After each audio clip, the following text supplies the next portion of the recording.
Kaixo Gremlins! Gaurko bideoan Erdi Aroaren aldiei buruz hitz egingo dugu. Konkretuki Europan bizi izan zen Erdi Aroari buruz.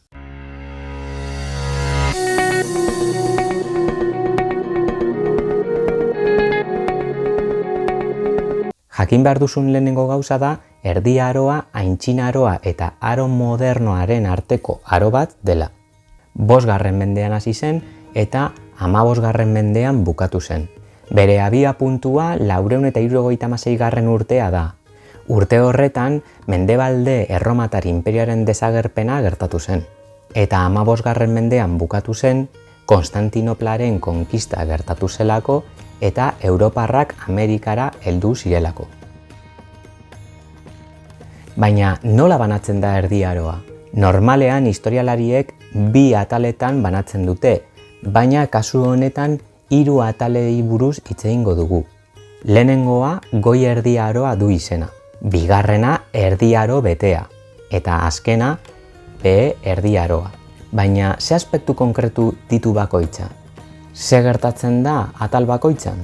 Gaurko bideoan galdera guzti hauek erantzungo ditugu. Goi Erdi Aroa lehenengo atala edo fasea izango da.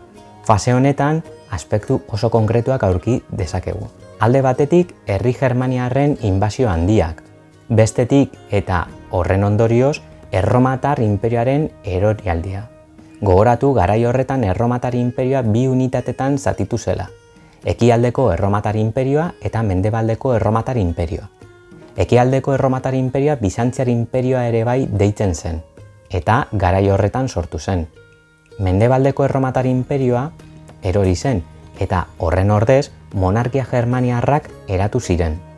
Landa bizimodua nagusitu zen gizartean eta feudalismoaren sorrera gertatu zen. Horrez gain, Europan kristautasuna ezarri zen erlijio ofiziala moduan. Urte batzuk geroago eta Goi Erdi Aroan ere Islama sortu zen erlijio berri moduan eta erlijio horrekin inperio berri bat sortu zen. Konkretuki gogoratu 711. urtean Islama Iberiar penintsulara heltzen dela. Bigarren fasean, Erdi Aro betean, beste aspektu konkretuak aurki ditzakegu. Alde batetik, feudalismoa finkatzen da. Hori esan nahi du basailutza eta joputasun harremanetan oinarritutako gizartea antolatzen dela. Fase honetan ere bai nekazaritza produkzioaren hazkuntza ikusi dezakegu.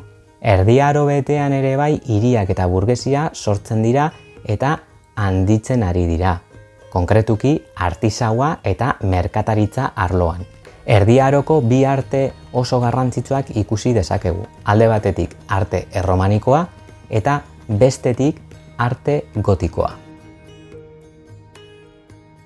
3. fasean Behe Erdi Aroan beste aspektu konkretuak aurki ditzakegu. Alde batetik izurriteak biztanleria murrizten du, beste aldetik eta izurrite beltzaren erruz gogoratu krisi ekonomiko larri bat bizi izan zela nekazaritzan, produkzioa jaitsi zelako eta merkataritza gutxitzeagatik, osasun krisia eta krisi ekonomikoak gatazka politikoak eta sozialak sortu zituen. Konkretuki, monarki ezberdinen arteko gerrak sortu ziren eta nekazari errebolta ugari egon ziren. Eskerrik asko bideo ikusteagatik eta gustatu baldin bazaizu badakizu sakatu like edo suskribitu. Agur!